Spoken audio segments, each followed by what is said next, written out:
You wanna make funk like BERRYMANE? All I need is one more drink, one more drink. Look, all she needed, one more shot. That bit lit, you can tell. Put that package in your box. You got milk, smoke one more. Then let's get to it. Before we start, I would really appreciate it if you hit the like button and you subscribe. Please comment below the next tutorial you want to see. Alright, let's begin with our sample. And what BERRYMANE usually picks are melodic samples that sound really good. And it needs to have like a good progression so you can make a very good bass line out of it. I found this one's on my Dirty South 2 drum kit. You can copy this in the description with a discount code. This is how I cued it, and I put a little bit of delay just to fill in the gaps. It sounds like this.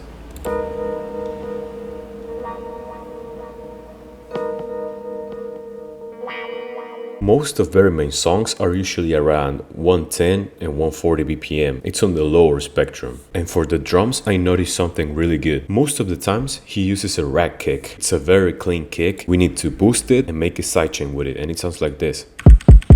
If you have any type of kick that sounds like this, use it. Then just some regular hats, an open hat, that one's important. And then something that I noticed that he does is stack a clap and a rim at the same time. You will need to find yourself clap and a rim.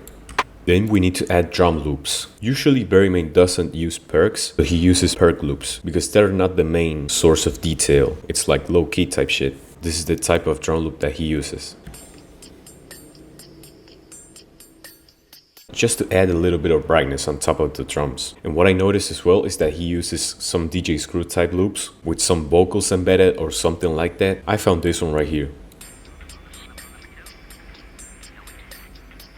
Just to add some texture to it. This is how the pattern is supposed to sound like. And I want you to make variations with the hats. Don't go that crazy with the hats. Just make it sound interesting. This is the type of rolls that he likes to do. And if you put everything together, it sounds like this.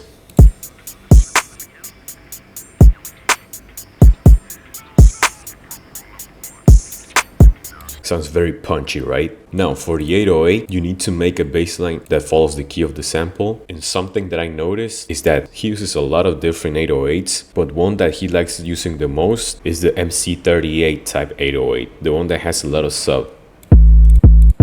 It's a punchy 808 that's gonna get ducked by the sidechain, but when the 808 plays alone, it's still gonna have a little bit of punch to it. Because the type of kick and bass pattern that BERRYMANE does is very special, and I'm gonna teach it afterwards. But this is the type of 808 you should go for. What I did to it is add a little bit of Camel Crusher with the British Clean preset, just to add a little bit of saturation to it, because otherwise it's not gonna be that noticeable. And this EQ just to cut off the treble and all the high frequencies that we don't need. So what I want you to do is make a regular pattern with the kick. Don't go too crazy with the kicks. Leave space in between each section, but go crazy with the 808. I'm gonna show you the pattern, and even if you listen to his music, you're gonna notice this is the type of 808 pattern that he does.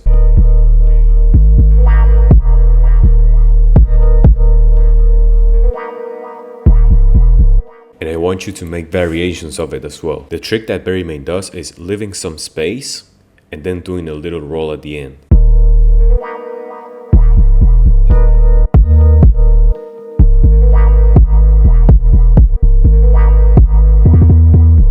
Then for the mastering, it's literally a soft clipper at the bottom, and that's it. This is the EQ that I made just to bump up a little bit of the bass and the treble to make it sound brighter. But if you have your own mastering techniques and you want to include them into your master, you can do it, by all means. But this type of genre that he does doesn't require too much mastering. What really makes BERRYMANE's music shine is the mixing. And that's why I want you to make the drums punchier and sidechain them. I want you to make a sidechain buzz for the bass and the sample. If you don't know how to make a sidechain buzz, I have a tutorial on it, and it's this little card right here.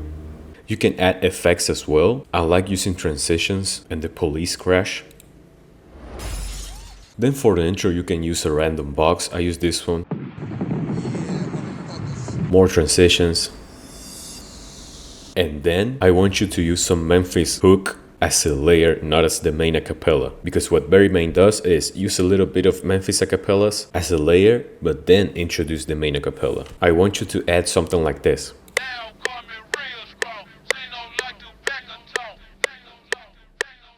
This is what I did to it. I EQ'd it this way, so it doesn't take too much space in the bandwidth, and it's more like a layer, and I put a little bit of delay on it. So we put everything together, it's gonna sound like this.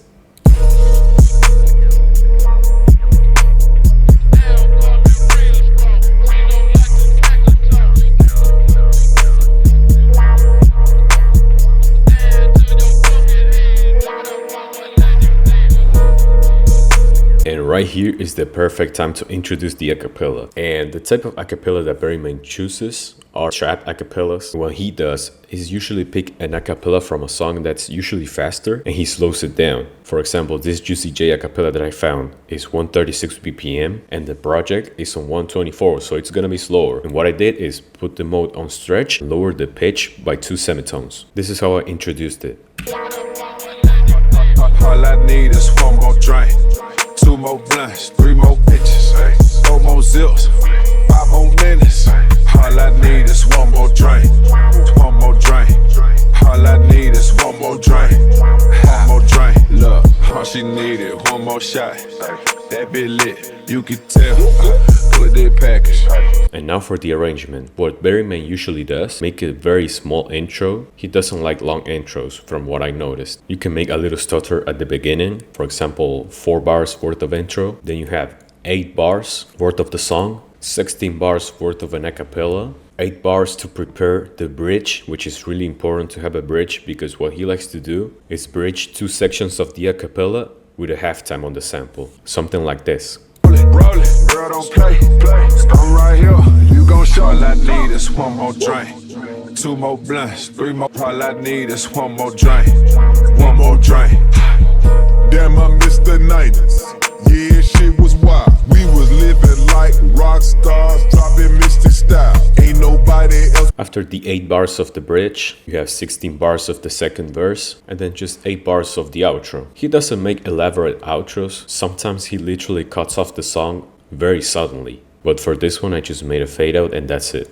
What BERRYMANE does is every time he gets a chance, either on the beginning, in the middle, or at the end of the pattern, he takes shit out. And you don't understand the power of taking shit out. We usually think that we make our song better by adding more stuff to it. And the thing is, sometimes making something simpler is 1,000 times better than adding a lot of shit to it and make it sound very overwhelming. So every time you have the chance, take out the kicks, take out the 808 and reintroduce them. Something like this. Drink, look, all she needed, 1 more shot.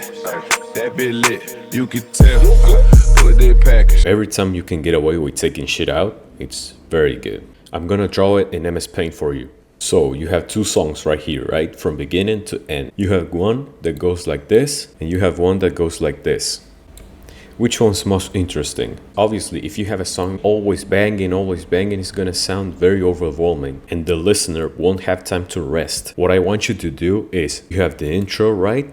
Then you have the first chorus, then you have the verse, then you have the bridge, then you have the next chorus, then you have the outro with whatever. The more energy that goes up and down in a song, the more interesting it gets. If you have a song that's always banging or always very low, it's not gonna sound interesting because us as humans, we need satisfaction regarding resolution. This is the psychological aspect of music. You need to have highs and lows so you can enjoy, then you can rest, then you can enjoy, then you can rest. Because if you enjoy and enjoy and enjoy and enjoy, and then you're not gonna enjoy it no more because you didn't give the listener time to rest. So the best pieces of music, in my opinion, are the ones that lets you enjoy but lets you rest as well from the enjoyment, so they can prepare you to enjoy back again. You probably have a favorite song that you've been listening to for the past couple of days or weeks. If you pay attention, you can notice this curve right here, and that's what I want you to do with this. High energy, then low energy in the bridge, then high energy, then low energy. It's all about the balance of energy. If you want to learn more about this, how to create a better mix arrangement, I have a private community and I can single-handedly let you know all the things that I know so you can implement it into your music and take it to the next level. If you want to make progress, not in music but in life too, check the first link in the description and join.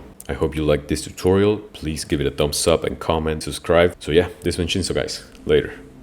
All I need is 1 more drink, 1 more drink. All I need is 1 more drink, 1 more drink. Damn, I missed the 90s. Yeah, shit was wild. We was living like rock stars, dropping mystic style. Ain't nobody else believe in what we was putting down. Nigga almost homeless, trying to get it off the ground. No support, everybody thought we'd never be shit. Trying to start our own label on some masterpiece shit. Trying to get some distribution, major labels.